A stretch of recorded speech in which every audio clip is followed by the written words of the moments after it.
രണ്ട് ഫ്രണ്ട്സ് ഇതാരെന്നറിയാലോ. അപ്പം നമ്മൾ ബാംഗ്ലൂർ വന്നു ഗൈസ് അല്ലേ. ബാംഗ്ലൂർ നമ്മൾ വന്നിട്ട് ഫസ്റ്റ് കഴിക്കാനായിട്ട് വന്നത് മേഘ്ന ബിരിയാണി അല്ലേ. മേഘ്ന ബാംഗ്ലൂരിലെ ഫേമസ് ബിരിയാണി മേഘ്ന ബിരിയാണി. അത് കഴിച്ചതെന്ന് വെച്ച് കഴിഞ്ഞാൽ എത്ര നമ്മൾ താമസിക്കുന്ന സ്ഥലത്തു നിന്ന് ഒരു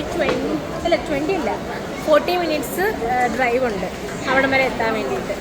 അവിടെ വന്നിട്ട് നമ്മൾ എത്ര മിനിറ്റ്, നമ്മളൊരു 20 മിനിറ്റ്സ് വെയിറ്റ് ചെയ്തിട്ട് അങ്ങനെ ബിരിയാണി കഴിച്ചു. സൂപ്പറായിരുന്നു കേട്ടോ, സൂപ്പർ ബിരിയാണിയായിരുന്നു.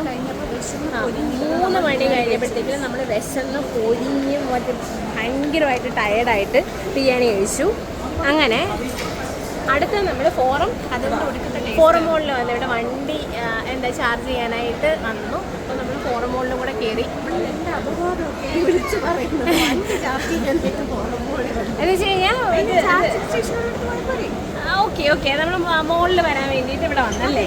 ഇവിടെ വന്നു. ഇത് നമ്മൾ പണ്ടേ ഇങ്ങനെ എന്തെങ്കിലും പറഞ്ഞു കഴിഞ്ഞാൽ അവൾ സമ്മതിക്കത്തില്ല, ഞാനും അവള് സമ്മതിക്കത്തില്ല അല്ലേ. നമ്മുടെ പിള്ളേരും അങ്ങനെ അല്ലേ. ഇനി അടുത്തത് ബേക്കറിയിൽ പോകണം. ഇവിടുത്തെ ബാംഗ്ലൂരിലെ ഫേമസ് ഒരു കേക്ക് കിട്ടുന്ന ബേക്കറിയുടെ കേക്കിൻ്റെ പേരെന്ന് പറഞ്ഞാൽ അത് ബേക്കറിയുടെ പേര് മാഗ്നോലിയ ബേക്കറി. ഫേമസ് ബാംഗ്ലൂരിലെ ഫേമസ് ബേക്കറിയാണ്. അവിടുത്തെ എന്തുവായിരുന്നു കേക്ക് മാഡം? ഹലോ, എന്തുവായിരുന്നു കേക്കിൻ്റെ പേര് പറ? ഫേമസ് കേക്കിന്റെ പേര് പറ. ട്രെസ് ലെച്ചസ്. ഇനി ഞാൻ പറഞ്ഞ തെറ്റിസ് എന്ന് വേണ്ട ഇവിടെ, ഞാൻ ആ പേര് പറഞ്ഞ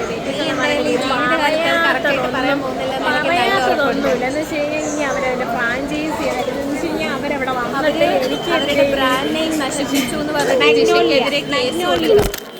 മാഗ്നോലിയ.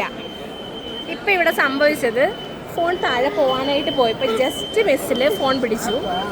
ഇപ്പോൾ ഫോൺ താഴെ പോയേനെ, പക്ഷെ പിടിച്ചു. അപ്പം നമ്മൾ ബാംഗ്ലൂർ ഇങ്ങനെ ഓരോ സ്ഥലങ്ങൾ എക്സ്പ്ലോർ ചെയ്തിരിക്കും. ഇൻട്രസ്റ്റിംഗ് ആണ് അല്ലേ. അതെ. വിഹു കണ്ണൊക്കെയാണോ മോനെ? കണ്ണൊക്കെ. Bye bye.